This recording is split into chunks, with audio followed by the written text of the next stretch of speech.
নমস্কার, বংডমি চ্যানেলে আপনাদের সবাইকে স্বাগত। আজকের এই ভিডিওতে আমরা বিগত দিনে SSC CPO, SSC constable, stenographer, CGL, CHSL এর মতো বিভিন্ন হাই ভোল্টেজ পরীক্ষাগুলোতে পলিটিক্স থেকে যে সমস্ত প্রশ্ন এসেছে সেই সমস্ত প্রশ্ন নিয়ে আলোচনা করব। তো চলুন সময় নষ্ট না করে দেখে নেওয়া যাক। বিভিন্ন সরকারি চাকরির পরীক্ষা সংক্রান্ত সম্ভাব্য প্রশ্ন উত্তর ও তার সঠিক ব্যাখ্যা সহ স্টাডি মেটেরিয়াল পেতে অবশ্যই সাবস্ক্রাইব করুন বংডমি চ্যানেল এবং আমাদের চ্যানেল থেকে প্রকাশিত ভিডিও স্টাডি মেটেরিয়াল সম্পর্কে আপডেট থাকার জন্য অবশ্যই বেল বাটনে প্রেস করুন।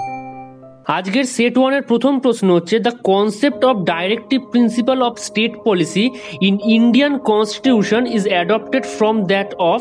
এর উত্তর হবে আয়ারল্যান্ড অ্যান্ড স্পেন।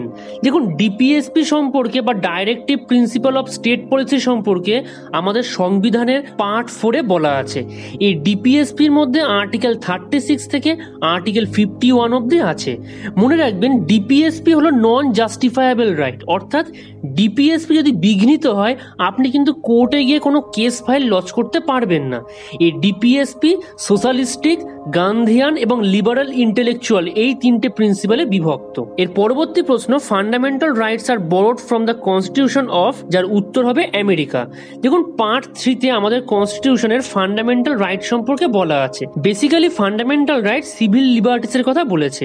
এই ফান্ডামেন্টাল রাইটের আন্ডারে যে সমস্ত রাইটস গুলো আসছে না, সেগুলো শুধু আমেরিকা থেকে নয়, বিভিন্ন দেশের, যেমন ইংল্যান্ডের পিটিশন অফ রাইট বা ফ্রান্সের ডিক্লারেশন অফ রাইট অফ ম্যানের মতো বিভিন্ন সোর্স থেকে ইন্সপায়ার হয়ে বানানো হয়েছে। দেখুন, এই প্রশ্নটি এসএসসি স্টেনোগ্রাফার 2014 কিন্তু এসেছিল। এর পরবর্তী প্রশ্ন, in the provisional parliament of India how many member were দেয়ার?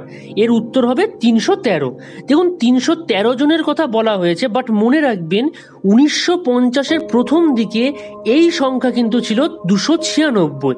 পরবর্তীকালে প্রিন্সলি স্টেটগুলিকে ইনক্লুশন হলে এই 296 সংখ্যাটা বের হয়েছে 313। এর পরবর্তী প্রশ্ন, a philosophy that the worker should share in industrial decision is termed as. এর উত্তর হবে ইন্ডাস্ট্রিয়াল ডেমোক্রেসি, যেটা মনে রাখবেন আমাদের ডিপিএসপির 43 এই আর্টিকেলে বলা হয়েছে। এক্ষেত্রে আরো একটি বিশেষ ব্যাপার মনে রাখবেন যে ম্যাক্সিমাম কনসায়েন্স অর্থাৎ মানবিক ন্যায় নীতি সংক্রান্ত যে নির্দেশনামাগুলি, এই নির্দেশনামাগুলো ম্যাক্সিমামই ডিপিএসপি তে উল্লেখ করা হয়েছে। এর পরবর্তী প্রশ্ন, the parliamentary form of government in India has been adopted from the. এর উত্তর হবে ব্রিটিশ কনস্টিটিউশন।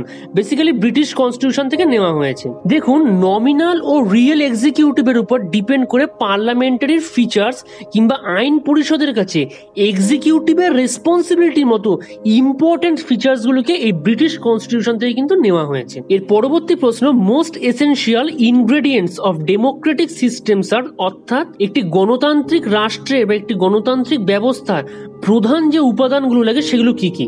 দেখুন, এর উত্তর হবে free and fair election, equality of opportunity and protection of right, অর্থাৎ একটা স্বচ্ছ ভোটিং ব্যবস্থা, সবার ক্ষেত্রে একটা ইকুয়াল অপরচুনিটির ব্যাপার থাকবে, সবাই যেন একই রকম সুযোগ পায় এবং প্রত্যেকটা মানুষের যে রাইটস আছে সেই রাইটস যেন হচ্ছে গিয়ে আমাদের আইন পরিষদের কাছ থেকে যেন সঠিকভাবে প্রোটেকশন পায়। এর পরবর্তী প্রশ্ন হচ্ছে, যেটা এসএসসি 10+2 2014 এসেছিল, the concept of concurrent list in Indian constitution is borrowed from the constitution of. দেখুন, এর উত্তর হবে এই কনসেপ্ট, এই যে কনকারেন্ট লিস্টের যে কনসেপ্ট, এটা অস্ট্রেলিয়া থেকে নেওয়া হয়েছিল।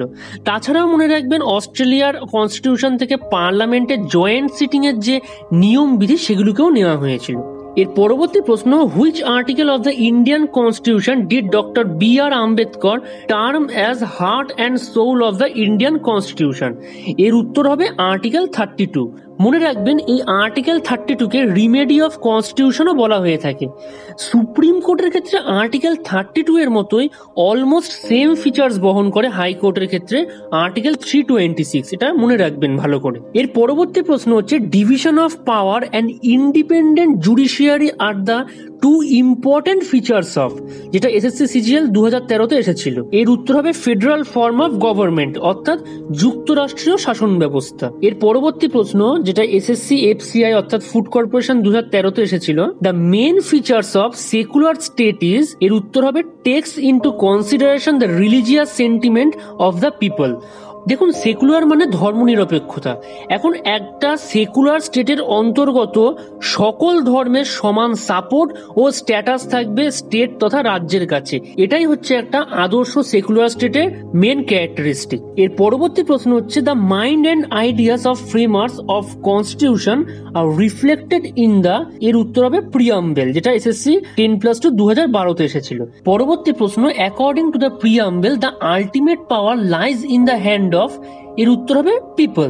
দেখুন, বেসিক্যালি প্রিয়াম্বেল বলেছে যে constitution derives its authority from the people of India, অর্থাৎ government of the people, by the people, for the people. মনে রাখবেন, এই বিখ্যাত কথাটি বলেছিল আমেরিকার 16তম প্রেসিডেন্ট স্যার আব্রাহাম লিঙ্কন। এক্ষেত্রে মনে রাখবেন, এই যে কথাটির মানে হচ্ছে গোদা বাংলা ভাষায় জনগণের সরকার, জনগণের দ্বারা সরকার এবং জনগণের জন্য সরকার। এর পরবর্তী প্রশ্ন, যেটা এফসিআই 2012 এসেছিল, একটু জটিল প্রশ্নটা, একটু ভালো করে বুঝে নেবেন। The preamble to our constitution make no mention of, এর উত্তর হবে অ্যাডাল্ট ফ্র্যাঞ্চাইজ। এখন ব্যাপার হচ্ছে যে এই অ্যাডাল্ট ফ্র্যাঞ্চাইজ জিনিসটা আবার কি? আইপিএল ফ্র্যাঞ্চাইজ শুনেছি, ইংলিশ প্রিমিয়ার লিগ ফ্র্যাঞ্চাইজ শুনেছি, বাট এই অ্যাডাল্ট ফ্র্যাঞ্চাইজটা তো কখনো শুনিনি।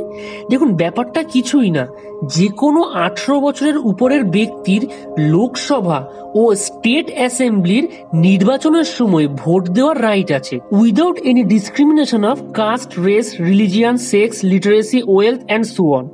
মনে রাখবেন, গণতন্ত্র তথা ডেমোক্রেসিতে এই ইউনিভার্সাল অ্যাডাল্ট ফ্র্যাঞ্চাইজ বিশাল বড় একটা রোল প্লে করে থাকে। এর পরবর্তী প্রশ্ন, who was the chairman of the constituent assembly? দেখুন, এর উত্তর হবে ডক্টর রাজেন্দ্র প্রসাদ। এক্ষেত্রে আরো একটু ব্যাপার মনে রাখুন, সেই সময় কনস্টিটিউশন অ্যাসেম্বলির অস্থায়ী প্রেসিডেন্ট ছিল ডক্টর সচ্চিদানন্দ সিনহা। এর পরবর্তী প্রশ্ন, who proposed the preamble before the drafting committee of the constitution? এটা এসএসসি কনস্টেবল জিডি 2012 কিন্তু এসেছিল। এর উত্তর হবে জওহরলাল নেহেরু। এক্ষেত্রে একটা ব্যাপার মনে রাখুন, যখন কনস্টিটিউয়েন্ট অ্যাসেম্বলি নতুন যে কনস্টিটিউশন তৈরি হবে তার ড্রাফটিং শুরু করলো, তখন জওহরলাল নেহেরু অবজেক্টিভ রেজলিউশনের প্রপোজাল দিয়েছিল 1946 সালের 13ই ডিসেম্বর। পরবর্তীকালে 1947 22 জানুয়ারি এই অবজেক্টিভ রেজলিউশন কনস্টিটিউয়েন্ট অ্যাসেম্বলি থেকে পাশ হয়েছিল।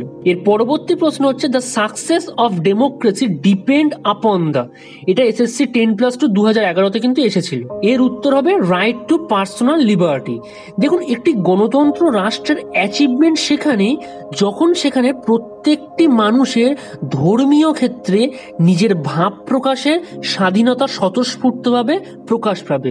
মনে রাখবেন, বাক স্বাধীনতা কিন্তু ততক্ষণই ভ্যালিড হয় যতক্ষণ আপনার চিন্তা ভাবনা, আপনার কোনো স্টেটমেন্ট অন্য কারোর এথনিসিটি বা ট্র্যাডিশনের পক্ষে ক্ষতিকারক বা অসম্মান হয়ে দাঁড়াচ্ছে না।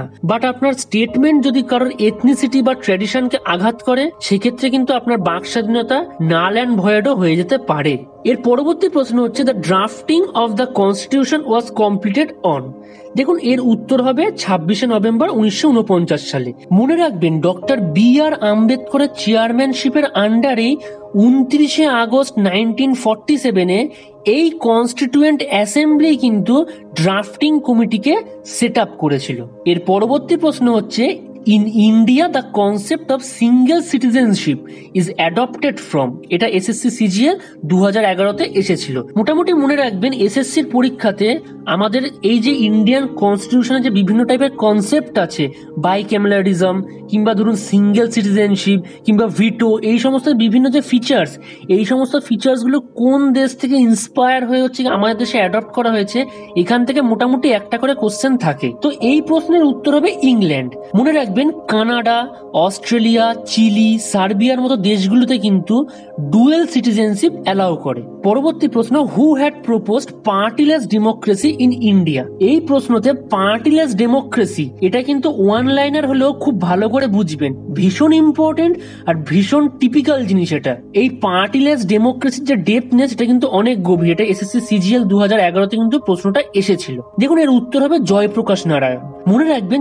জয়প্রকাশ নারায়ণকে লোকনায়ক বলা হতো। তিনি ছিলেন একজন বিখ্যাত সোশ্যালিস্ট, থিওরিস্ট, অ্যাক্টিভিস্ট এবং একাধারে খুব বড় মাপের একজন পলিটিক্যাল লিডার। যারা আমাদের চ্যানেলের ইমার্জেন্সির ভিডিও দেখেছেন তারা নিশ্চয়ই এই মুহূর্তে বুঝতেও পেরেছেন যে ইনি হলো সেই জয়প্রকাশ নারায়ণ যিনি ইন্দিরা গান্ধীর ভোট ব্যাংক কারচুপির ব্যাপারে অ্যাকিউজড করে এলাহাবাদ হাইকোর্টে কেস লজ করেছিল এবং যার ফলস্বরূপ ইন্ডিয়াতে থার্ড ন্যাশনাল ইমার্জেন্সি জারি হয়েছিল। এই ভিডিওতে আমি সেই গল্প বলবো না, বাট অশোক স্তম্ভের নিচে যে সত্যমেব জয়তে ট্রুথ ট্রিয়াম্ফ অ্যালোন কথাটা লেখা থাকে তার যদি কোনো সব থেকে প্রকৃষ্ট উদাহরণ হয়, মনে রাখবেন এই থার্ড ন্যাশনাল ইমার্জেন্সি প্রোক্লামেশনের প্রেক্ষাপট ছিল এই ট্রুথ ট্রিয়াম্ফ অ্যালোন কথাটার প্রকৃষ্ট উদাহরণ। এক্ষেত্রে আপনাদের কাছে আমার একটি খুবই একান্ত অনুরোধ আছে যে ন্যাশনাল ইমার্জেন্সির ভিডিওটি আমাদের চ্যানেল থেকে দেখে নেবেন। সেখানে আমরা এই ব্যাপারে ভীষণ ডিটেলে আলোচনা করেছি। এই পার্টিলেস ডেমোক্রেসির ব্যাপারে বেশ কিছু কথা বলার আছে। প্রথম হচ্ছে এই পার্টিলেস ডেমোক্রেসি জিনিসটা কি। দেখুন, পার্টিলেস ডেমোক্রেসি মানে নির্দলীয় গণতন্ত্র। আমাদের ভারতীয় সংবিধান রাজনৈতিক দলের গঠন সম্পর্কে কোনো রেগুলেশন কিন্তু প্রোভাইড করেনি। একমাত্র রিপ্রেজেন্টেশন অফ পিপল অ্যাক্ট অর্থাৎ আরপিএ অ্যাক্ট 1951-এর সেকশন 29-এ এই পলিটিক্যাল পার্টির সম্পর্কে প্রথম বলা হয়েছিল। দেখুন, পলিটিক্যাল পার্টি ও ট্র্যাডিশনাল পার্লামেন্টারি সিস্টেম এক্সক্লুড করে দিলে, আবার ভালো করে শুনুন, পলিটিক্যাল পার্টি এবং ট্র্যাডিশনাল পার্লামেন্টারি সিস্টেমকে যদি এক্সক্লুড করেন, যদি বাতিল করেন, তাহলে যে ডেমোক্রেটিক কনসেপ্ট অর্থাৎ গণতন্ত্রের যে চিন্তা ভাবনা আমরা পেয়ে থাকি, যে কনসেপ্ট পেয়ে থাকি, তাকেই বলা হয় পার্টিলেস ডেমোক্রেসি অর্থাৎ সংসদবিহীন গণতন্ত্র। এই পার্টিলেস ডেমোক্রেসির কনসেপ্ট আমাদের ভারতীয় রাজনীতিতে প্রথম এনেছিলেন এম.এন. রায় বা মানবেন্দ্রনাথ রায়, যিনি ছিলেন মেক্সিকান কমিউনিস্ট পার্টি এবং কমিউনিস্ট পার্টি অফ ইন্ডিয়ার প্রতিষ্ঠাতা। পরে এই আইডিওলজিকেই আরো বেশি মডিফাইড করে এগিয়ে নিয়ে গেছিলেন এই জয়প্রকাশ নারায়ণ। পরবর্তী প্রশ্ন, who is considered the architect of Indian constitution? SSC MTS 2011-তে এসেছিল। এর উত্তরও আমরা মোটামুটি সবাই জানি কম বেশি, বি.আর. আম্বেদকর। এর পরবর্তী প্রশ্ন হচ্ছে, the essential features of democracy is giving prominence to the, এর উত্তর হবে সিটিজেন। দেখুন, একটি আদর্শ গণতন্ত্রের মেইন ক্যারেক্টারিস্টিকই হলো সেই ডেমোক্রেটিক নেশনে যে সিটিজেন তথা নাগরিক আছে তাদেরকে প্রমিনেন্স অর্থাৎ প্রাধান্য দেওয়া। বেসিক্যালি এই কথাটি আমেরিকার 16th প্রেসিডেন্ট আব্রাহাম লিঙ্কন, যেটা আমি একটু আগে বলেছিলাম, আব্রাহাম লিঙ্কন বলেছিলেন যে government of the people, by the people, for the people. কারণ মনে রাখবেন, গণতন্ত্র বা ডেমোক্রেসি পিপল সেন্ট্রিক হয় অর্থাৎ নাগরিক কেন্দ্রিক হয়। পরবর্তী প্রশ্ন, the two form of democracy are, এর উত্তর হবে ডাইরেক্ট অ্যান্ড ইনডাইরেক্ট। এটাও একটা ভীষণ ইম্পর্টেন্ট এবং ভীষণ কমপ্লেক্স একটা প্রশ্ন। এটা এসএসসি সিজিএল 2010-এ এসেছিল। মনে রাখবেন, সিজিএল, সিপিও বা কনস্টেবলের মতো বা ট্যাক্স অ্যাসিস্ট্যান্টের যে সমস্ত পলিটির প্রশ্ন আসে, সে সমস্ত পলিটির প্রশ্ন কিন্তু যথেষ্ট ডেপথে গিয়ে আপনাকে জানতে হবে। তা আমিও সেই জন্য এই প্রশ্নটাকে একটু অ্যানালিসিস করব। দেখুন, ডাইরেক্ট ডেমোক্রেসিতে প্রত্যেকটি মানুষ রেফারেন্ডাম অর্থাৎ কোনো একটা পার্টিকুলার ডিসিশনের ক্ষেত্রে যখন এন্টায়ার ইলেক্টোরেট অর্থাৎ নির্বাচক মণ্ডলীকে ইনভাইট করা হয়, এছাড়াও প্লেবিসাইটের মতো বিভিন্ন কনস্টিটিউশনাল চেঞ্জের মতো জটিল ব্যাপারেও অংশ নিতে পারে। অনেক দেশে এই প্লেবিসাইট এবং রেফারেন্ডামকে সিনোনিমাস হিসাবেও ইউজ করা হয় ভোটের সময়, বেসিক্যালি ব্যালট ওরিয়েন্টেড প্রসঙ্গে। আর ইনডাইরেক্ট ডেমোক্রেসি অনুসারে প্রত্যেকটি মানুষ জনগণের প্রতিনিধি অর্থাৎ রিপ্রেজেন্টেটিভকে ইলেক্ট করার ক্ষমতা গেইন করে। এর পরবর্তী প্রশ্ন, which was the first act of British rule which was brought for the good government of India? SSC CPO 2009-এ এই প্রশ্নটা এসেছিল। এর উত্তর হবে government of India act 1858। Basically 1857-তে সিপাহী বিদ্রোহের পরপরই কোম্পানি রুলকে অ্যাবলিশ করে দেওয়া হয় এবং গভর্নমেন্ট পাওয়ারকে ব্রিটিশ ক্রাউনের হাতে সমর্পিত করা হয়েছিল। এর পরবর্তী প্রশ্ন হচ্ছে, when was our national anthem first sung and where? দেখুন, এর উত্তর হবে 27শে ডিসেম্বর 1911 সালে কলকাতাতে। মনে রাখবেন, রবীন্দ্রনাথ ঠাকুরের লেখা জনগণ মন অধিনায়ক জয় হে এই গানটি প্রথম গাওয়া হয়েছিল 1911 সালের 27শে ডিসেম্বর ন্যাশনাল কংগ্রেসের কলকাতা অধিবেশনে বঙ্গভঙ্গ রদ হওয়ার পরে। আরো একটি ব্যাপার মনে রাখবেন, এই অধিবেশনের সভাপতি ছিল বিষণ নারায়ণ ধর। এই অধিবেশনের সভাপতি ছিল বিষণ নারায়ণ ধর। এই প্রশ্নটা অ্যাকচুয়ালি ওয়ান লাইনার প্রশ্ন হলো ইতিহাসের ক্ষেত্রেও কিন্তু ভীষণ ইম্পর্টেন্ট। এখান থেকে বারবার শুধু এসএসসি না পিএসসির মতো পরীক্ষাতেও আমি দেখেছি বারবার এই প্রশ্নটা ঘুরে ঘুরে এসেছে। আরো একটি ব্যাপার মনে রাখবেন, 1919 সাল অর্থাৎ যেই বছর জালিয়ানওয়ালাবাগের হত্যাকাণ্ড হয়েছিল, রবীন্দ্রনাথ ঠাকুর এই জনগণ মন অধিনায়ক জয় হে এই গানটিকে যখন ইংলিশে ট্রান্সলেট করেছিলেন তখন তার নাম হয়েছিল মর্নিং সং অফ ইন্ডিয়া। এর পরবর্তী প্রশ্ন, the constitution of India came into force on, এটা এসএসসি সিপিও 2009 এসেছে। এই প্রশ্নটার উত্তর মোটামুটি আমরা সবাই জানি, 1950 সালের 26শে জানুয়ারি। এর পরবর্তী প্রশ্ন হচ্ছে the basic features of Indian constitution which are not amendable under article 360R। দেখুন বেসিক্যালি হচ্ছে আমাদের সংবিধান যখন তৈরি হয়েছিল সেখানে আর্টিকেল 368 এর একটা উল্লেখ ছিল। এই আর্টিকেল 368 ছিল কন্ট্রোল জেড এর মতো, অর্থাৎ কোনো জিনিসকে নতুন করে মডিফাইড করতে হলে বা কোনো জিনিসকে রিডু করতে হলে এই আর্টিকেল 368 কে অ্যাপ্লাই করা হয়। কিন্তু এই আর্টিকেল 368 এ যে অ্যামেন্ডমেন্টের কথা বলা হয়েছে, এই অ্যামেন্ডমেন্ট অর্থাৎ সংশোধন কিছু জিনিসকে কিন্তু সংশোধন করতে পারে না, মডিফাই করতে পারে না, কারণ সেই সব জিনিসের উপরেই মনে রাখবেন আমাদের ইন্ডিয়ান কনস্টিটিউশনের কিন্তু ভিত্তিপ্রস্তর স্থাপন হয়েছিল। আমাদের ইন্ডিয়ান কনস্টিটিউশনের যে মেইন অরিজিন পয়েন্ট, মেইন ডক্ট্রাইন তার উপর দাঁড়িয়ে আছে, মেইন যে ফিলোসফি তার উপর দাঁড়িয়ে আছে। তাই এইরকম জিনিসগুলো কি কি? এইরকম জিনিসগুলো হচ্ছে সোভারেনিটি, টেরিটোরিয়াল ইন্টিগ্রিটি, ফেডারাল সিস্টেম এবং জুডিশিয়াল রিভিউ। পরবর্তী প্রশ্ন, the preamble of our constitution reads India as, অর্থাৎ প্রিয়াম্বেল অনুসারে আমাদের ইন্ডিয়াকে বর্ণনা করা হয়েছে কি হবে? দেখুন এটা এসএসসি সিপিও 2008 এসেছিল। এই প্রশ্নটা ভীষণ ইম্পর্টেন্ট প্রশ্ন, প্রত্যেকটা ওয়ার্ড ভালো করে মনে রাখবেন। এর উত্তর হবে sovereign, socialist, secular, Democratic, Republic. এখানে আরো একটি ব্যাপার মনে রাখবেন, এই যে সোশ্যালিস্ট, সেকুলার আর ইন্টিগ্রিটি এই যে তিনটে ওয়ার্ড, এই তিনটে ওয়ার্ডকে অ্যাকচুয়াল অ্যাড করা হয়েছিল 42তম অ্যামেন্ডমেন্টে, যেটা 1976 সালে হয়েছিল। মনে রাখবেন 42তম অ্যামেন্ডমেন্ট এতটাই বড় একটা অ্যামেন্ডমেন্ট হয়েছিল যাকে বলা হয় মিনি কনস্টিটিউশন। এই টাইমে হচ্ছে কি বিভিন্ন টাইপের ইমার্জেন্সি ওরিয়েন্টেড বিভিন্ন প্রোক্লামেশনকে এই টাইমে ইমপ্লিমেন্ট করা হয়েছিল। এর পরবর্তী প্রশ্ন হচ্ছে what is the motto incorporated under our national emblem? দেখুন এর উত্তর হবে সত্যমেব জয়তে। দেখুন এক্ষেত্রে একটা ব্যাপার মনে রাখবেন যে সত্যমেব জয়তে এই কথাটি মুন্ডক উপনিষদ থেকে নেওয়া হয়েছে, যার ইংলিশ হচ্ছে ট্রুথ অ্যালোন ট্রিয়াম্ফ। এর পরবর্তী প্রশ্ন যেটা এসএসসি সিজিএল 2008 এসেছিল, who is the constitutional head of the government of India? এর উত্তর হবে প্রেসিডেন্ট। দেখুন আর্টিকেল 52তে আমাদের দেশের প্রেসিডেন্ট সম্পর্কে বলা হয়েছে এবং আর্টিকেল 53তে প্রেসিডেন্টের এক্সিকিউটিভ পাওয়ার সম্পর্কে বলা হয়েছে, এটা মনে রাখবেন। এবার আসছে আমাদের আজকের ভিডিও শেষ প্রশ্ন, যেটা দিয়ে আজকের আমাদের এই সেট 1 ভিডিওকে শেষ করব এবং দেখা হবে আপনাদের সাথে আবার সেট 2 নতুন ভিডিওতে।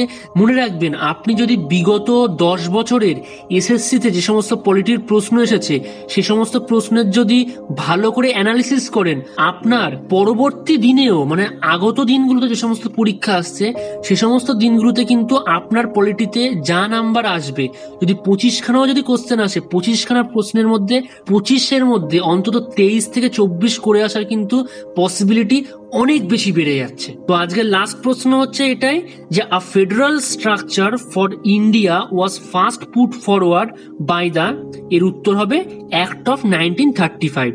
মনে রাখবেন এই অ্যাক্ট বেসিক্যালি যুক্তরাষ্ট্রীয় অর্থাৎ ফেডারাল কোর্ট এস্টাবলিশমেন্টের কথা বলেছিল। এছাড়াও federal public service commission, provincial public service commission এবং জয়েন্ট পাবলিক সার্ভিস কমিশনের কথাও কিন্তু উল্লেখ করেছিল। তো আজকের এই ভিডিও এই পর্যন্তই, আবার দেখা হচ্ছে আমাদের পরবর্তী ভিডিওতে।